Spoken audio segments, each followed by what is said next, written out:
Righty, here we go. Now, Thank you all. that Pam, I have never. Good to see you too. There's a lot of exciting stuff. There's a lot of exciting stuff. Yes, This there is. early morning meeting with the human rights I'm so grateful. representative. Yeah, that's right. All right. All right, let me read the next one. I don't think so.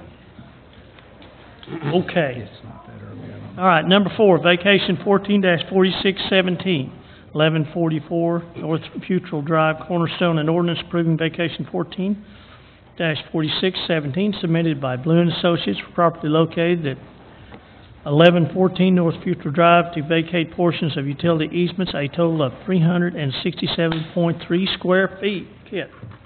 Whereas the City Council has the authority under ACA 1454-104 to vacate public grounds or portions thereof which are not required for corporate purposes, and whereas the City Council has determined that the following described portion of the platted utility easements are not required for corporate purposes, now therefore be it ordained by the City Council of the City of Fayetteville, Arkansas, Section 1, that the City Council of the City of Fayetteville, Arkansas hereby vacates and abandons the following portions of utility easements described in Exhibit B, attached hereto and made a part hereof. In Section 2, got a copy of this ordinance duly certified by the city clerk, along with a map attached and labeled Exhibit A, shall be filed in the office of the Recorder of the County and recorded in the deed records of the county.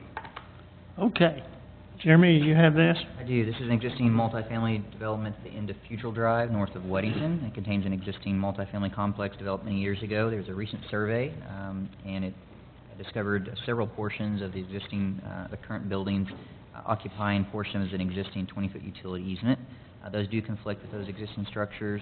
Most of them are very small. If you'll notice on the exhibit, it's roof overhangs, portions of entryways that extend into that easement. The Planning Commission reviewed this and voted 7-0. All utility companies have signed off, and staff is recommending approval of this ordinance. Okay. What questions do we have for Jeremy? Yeah, y'all aren't just inquisitive now, are you? Can I move we go straight to the third reading? Public What? comment first. Yes, I will. What public comment do we have on this? Okay, I'll bring it back to the council. Well, y'all, Motion to suspend the rules and go to the second reading. One second. we have a motion, a second, to go to the second reading. Sandra, would you please call the roll? Vaughn, Yes. Gray, Yes. Marsh, Kenyon, Yes. Petty, Yes. Tennant. Yes. Shopmar, Yes. Adams. Yes. An ordinance approving VAC 14-4617 submitted by Blue and Associates for property located at 1114 North Futrell Drive to vacate portions of utility easements, a total of about 967 square feet. Move we suspend the rules and go to third and final reading. We have a motion, second, to go to the third and final reading. Sandra, would you please call the roll? Vaughn, Yes. Gray, Yes. Marsh, Kenyon. Yes. Petty, Yes. Tennant. Yes. Shopmar. Yes. Adams. Yes. An ordinance approving VAC 14-4617 submitted by Blue and Associates for property located at 1114 North Futrell Drive to vacate portions of utility easements, a total of about 967 square feet. Okay. Any final comments from the council on this? Sandra, would you please call the roll? Long, Yes. Gray, Yes. Marsh, Kenyon. Yes. Petty, Yes. Tennant. Yes. Shopmar. Yes. Adams. Yes. Okay, number 5, vacation 14-4621, east of Beechwood, south of Railroad Track Specialized Real Estate. An ordinance approving vacation 14-4621 submitted by George and Associates for property located east of Beechwood Avenue to vacate 20 foot of utility easements throughout the property. Kit. Whereas the City Council has authority under ACA 1454-104 to vacate public grounds or portions thereof which are not required for corporate purposes, and whereas the City Council has determined that the following described general utility easements are not required for corporate purposes, now therefore be it ordained by the City Council of the City of Fayetteville, Arkansas, Section 1, that the City Council of the City of Fayetteville, Arkansas hereby vacates and abandons the following described utility easements as shown on Exhibit A attached hereto and made a part hereof. Section 2. That a copy of this ordinance duly certified by the city clerk, along with a map attached and labeled Exhibit A, shall be filed in the office of the Recorder of the County and recorded in the deed records of the county. In Section 3, that this vacation approval is subject to the following conditions of approval and shall not be in effect until the conditions are met. Number 1, This vacation will not be complete until all active customers have disconnected and cable relocation has been completed. Relocation shall be at the owner-developer's expense. Existing aerial facilities along the east side of Beechwood Avenue must be shown within the utility easement or are to be included in the relocation costs. Number 2, new easements for electric utilities shall be provided along Beechwood Avenue. Number 3, the easements may be vacated after new water lines and sewer lines have been approved and installed as part of the future planned project. The new easement plat shall supersede existing easements proposed to be vacated. And number 4, any relocation or damage to utilities shall be at the owner-developer's expense. Jeremy. This is a project, or existing site on Beechwood Drive that contains a light industrial warehouse type project. It's around 16.3 acres. The applicant here intends to entirely redevelop this property. We've already been through a site plan approval process for that project. There are several existing utility easements that were associated with the current development. You can see on your page 5 of 20, all those existing utility easements had utilities that served those buildings currently. Those easements are in conflict with the future plans on the property and therefore need to be vacated. This also went through all of our utility providers. There were several conditions, as Mr. Williams read, that are attached with the ordinance, and staff and the Planning Commission are recommending approval of this ordinance vacation. What questions do they have for Jeremy on this? Okay, what public comment do we have on this? Seeing none, I'll bring it back to the council. Move we suspend the rules and go to the second reading. We have a motion and a second to go to the second reading. Sandra, would you please call the roll? Long, Yes. Gray, Yes. Marsh, Yes. Kenyon, Yes. Petty, Yes. Tenet, Yes. Shopmire, Yes. Adams. Yes. An ordinance approving VAC 14-4621 submitted by Jorgensen Associates for property located east of Beechwood Avenue to vacate 20-foot utility easements throughout the property. Motion to suspend the rules and go to the third and final reading? We have a motion and a second to go to the third and final reading. Sandra, would you please call the roll? Long, Yes. Gray, Yes. Marsh, Yes. Kenyon, Yes. Petty, Yes. Tenet, Yes. Shopmire, Yes. Adams. Yes. An ordinance approving VAC 14-4621 submitted by Jorgensen and Associates for property located east of Beechwood Avenue to vacate the 20-foot utility easements throughout the property. Any final comments from the council on this? Okay. Sandra, would you please call the roll? Long, Yes. Gray, Yes. Marsh, Yes. Kenyon, Yes. Petty, Yes. Tenet, Yes. Shopmire, Yes. Adams. Yes. Okay, number 6, ADM 13-4602, UDC. Amend Chapter 161.32 and Chapter 166.06, an ordinance to amend 161.32 Plan Zoning District and 166.06 Plan Zoning District of the Unified Development Code to clearly separate the zoning and development approvals for Plan Zoning Districts and to simplify and reduce current regulations. Kit. Whereas the planned zoning district ordinance was established to allow concurrent processing of zoning and development plans, and whereas the City of Fayetteville Planning Commission may grant approval of development applications, and whereas the City of Fayetteville City Council may approve and enact zoning amendments, and whereas the City of Fayetteville desires to establish clear boundaries in the development and zoning review process of a planned zoning district request, and whereas the Unified Development Code's regulations should be clarified, simplified, and shortened wherever possible and feasible. Now therefore be it ordained by the City Council of the City of Fayetteville, Arkansas, Section 1, that the City Council of the City of Fayetteville, Arkansas hereby repeal Section 161.32 Plan Zoning District in its entirety and enact a replacement 161.32 Plan Zoning District as shown in Exhibit A. Section 2, that the City Council of the City of Fayetteville, Arkansas hereby repeal Section 16606 Plan Zoning District in its entirety and enact a replacement Section 16606 Plan Zoning District as shown in Exhibit B. In 2002, the City Council adopted the Planned Zoning District Ordinance, otherwise known as the PZD. It replaced an existing process that we had called the Planned Unit Development, or PUD process. That process had been in place for several decades. It essentially changed land use on a piece of property, but it did not go through the council. It essentially went through the Planning Commission. They would review development plan, and different land uses could be proposed. A good example of that is the cliffs off of Crossover Road. It still shows up on the map as RSF4, but it's obviously a multifamily development, so that's why you see some of those anomalies within the city now. The PZD ordinance combined a development proposal and a zoning proposal together as an item to come forward concurrently for Planning Commission and then final City Council approval. It's been in process since 2002, so we've used it for close to around 14 years now. And it's something that has, we've seen a lot of examples utilized throughout the city, in all parts of the city, really, downtown to our outskirts of the city. We're making some recommendations to change the Plan Zoning District ordinance, really to decouple some of the development items and the zoning items. And really, it's primarily based on the different decision-making process that is afforded to both.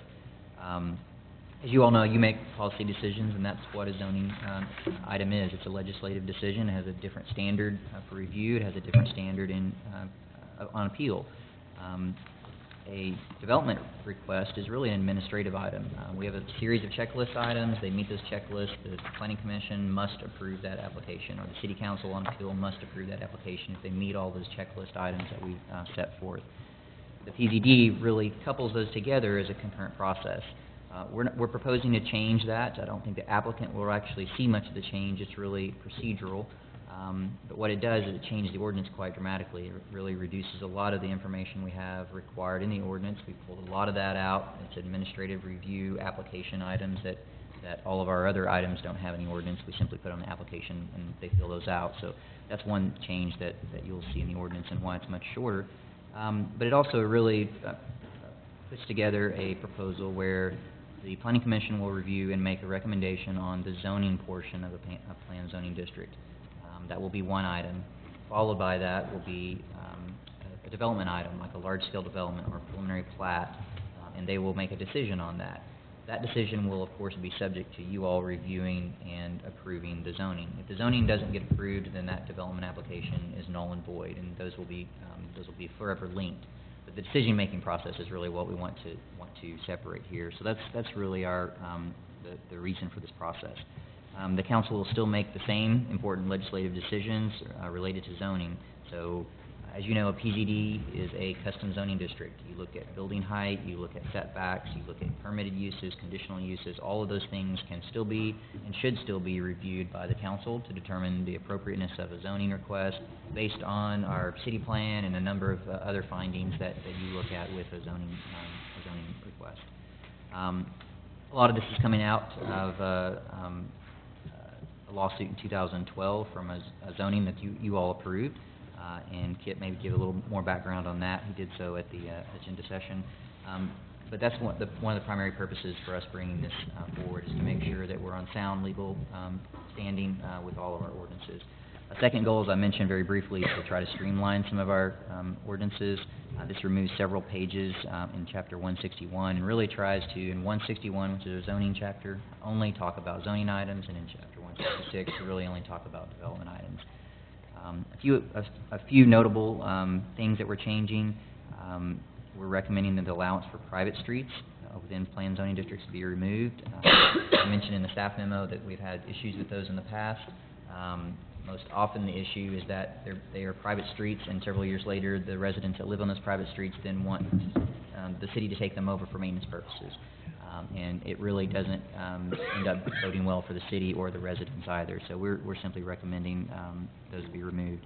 We're also recommending all references be removed to covenants, trusts, homeowner associations. Those are all private agreements. The city is not a party to those. We really don't feel like those should be in our code because we can't enforce them. And then finally, the final change is to amend our modification requirements and to remove the PZD revocation process. We already have a process in place for developments. They expire after a year. You can get an extension through the Planning Commission. We feel like that's the most proper place.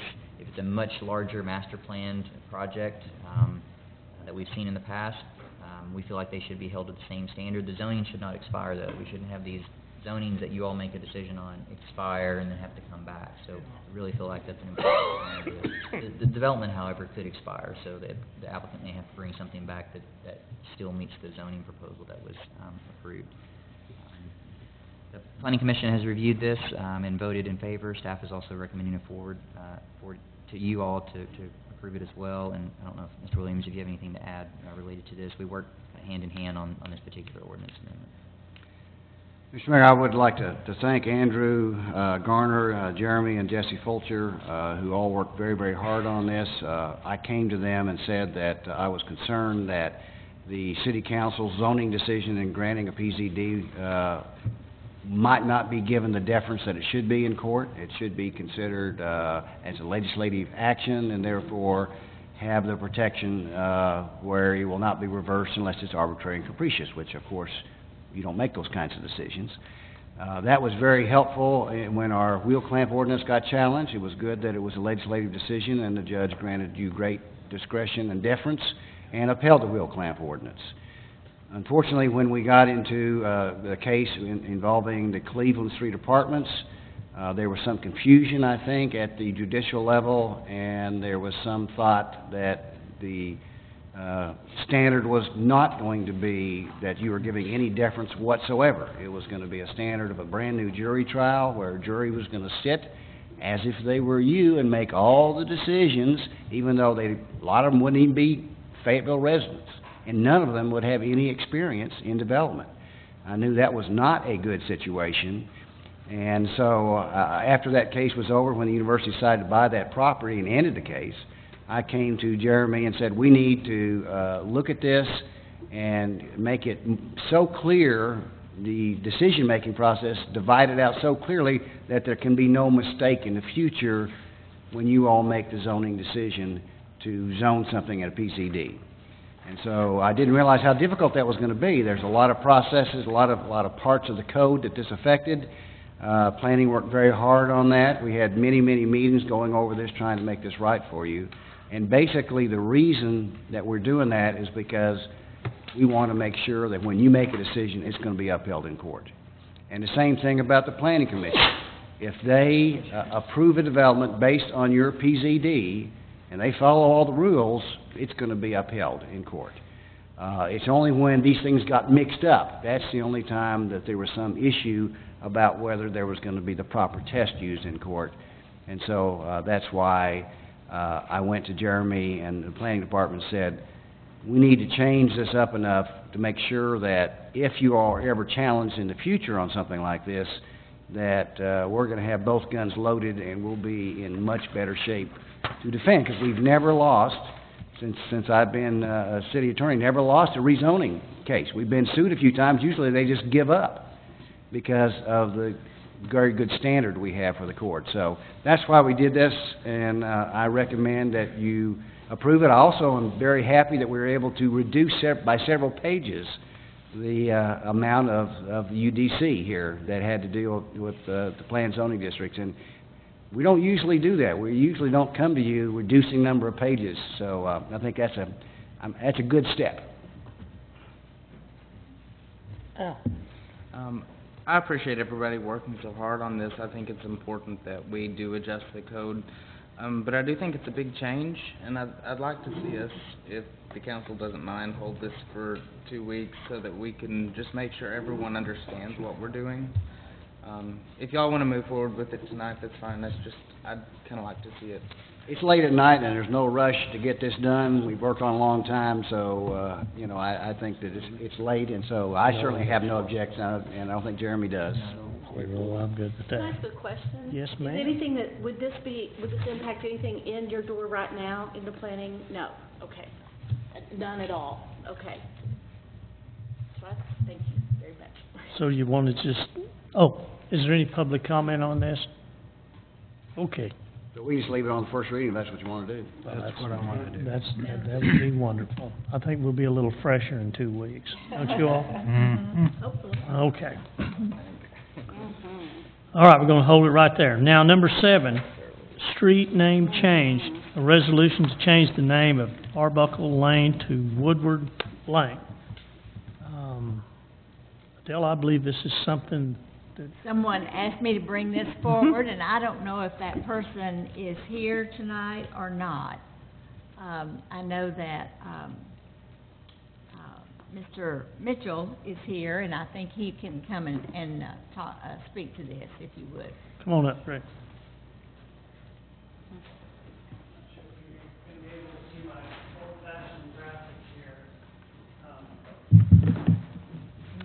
I'm Greg Mitchell. I'm the GIS coordinator for the city. I've been working with Ms. Gray for a while on this, and I've also spoken to Rusty Woodward, who was the one who initiated this citizen. And Arbuckle Lane is a short street that right now it's a dead-end street that's just off of, comes south off of MLK, just west of Razorback. It's right where Charlie's, if you went straight, you run into Charlie's Chicken. Well, I guess I'll tell Mr. Woodward's story that his father ran the parts store, which some of you will remember was on this corner for many, many years. And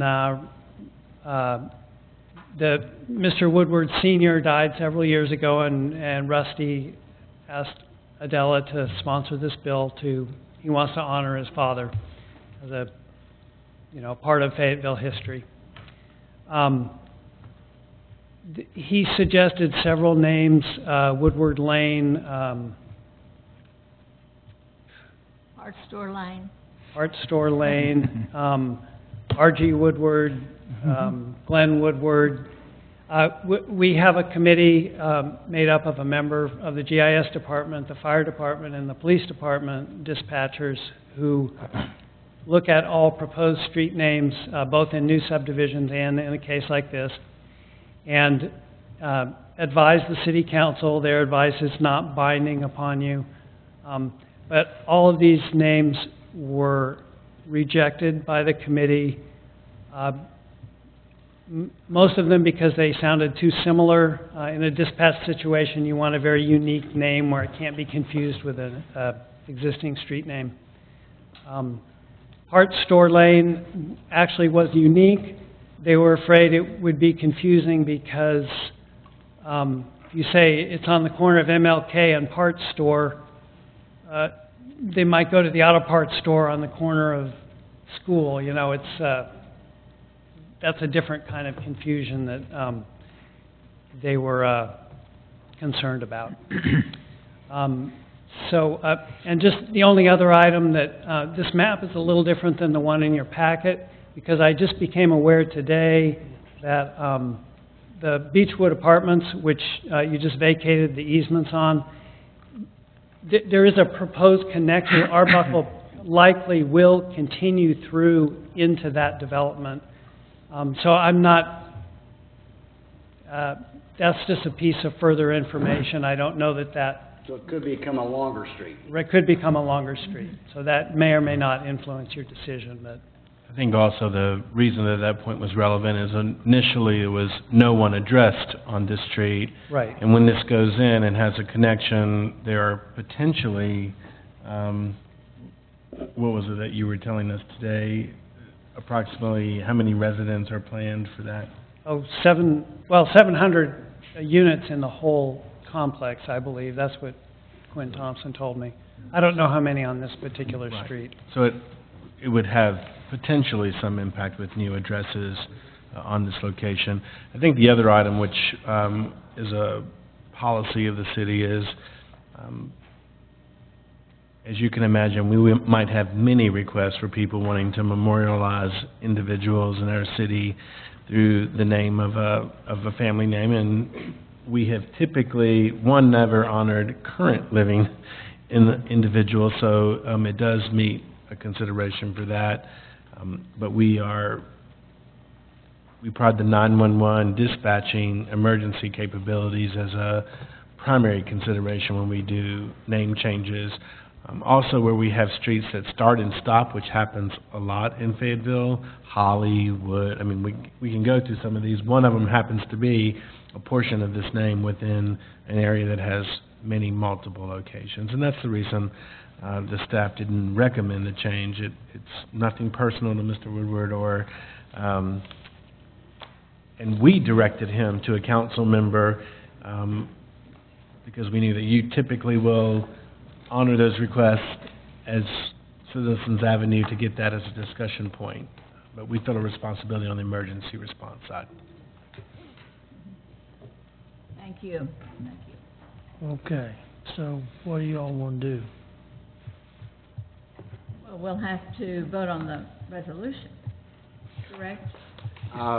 Certainly that can be done. I mean, I'm just, Do we need? what discussion would you all, what, Is it seconded? I don't think there's a motion. There's no motion on the There floor isn't a at this motion. time. Are you gonna move, Well, is it appropriate at this time, or do you want to ask for public oh, input? you can do it now, I can get public comment too. Okay, I- yes, yes. I make a motion the resolution pass. and I'll second it. Okay, now, what public comment do we have on this? Okay. You reckon this was named after Fatty Arbuckle? Don't- Who's Arbuckle? I hate to take someone out of our I wonder, history. where did it come from? I don't, Well, But we're not taking it out. Well, Mr. Woodward said that there used to be a Mr. Arbuckle who lived at the end oh, of this okay, so it street, wasn't so- Fatty Arbuckle. Could have been the Fatty. silent- We might have lived there. No, well, I think he was notorious in Hollywood. I don't He know. was convicted, but he was, So, might have murdered his mistress. so, what, it's time to go home, isn't it? What, so, I mean, what do you all think? Sarah? I think that this is a very touching and sweet tribute. However, I think that our, the street naming committee has done, No. I think that they've raised some very valid points that, we really need to prioritize citizen safety, and that would include clarity for the dispatchers. And, while this gentleman in question owned a business here for a long time, there may be other elements to his past that we have not adequately scrutinized, which I think would be appropriate before naming a street after someone. So I am not inclined to support this name change. Okay. What's everybody else's thoughts? Anybody got any thoughts left? Too late. I have a question. I'm out. Yes. For Adela, how do you feel about this? I know that you brought it forward, but a lot of times we bring things forward that we're not passionate about.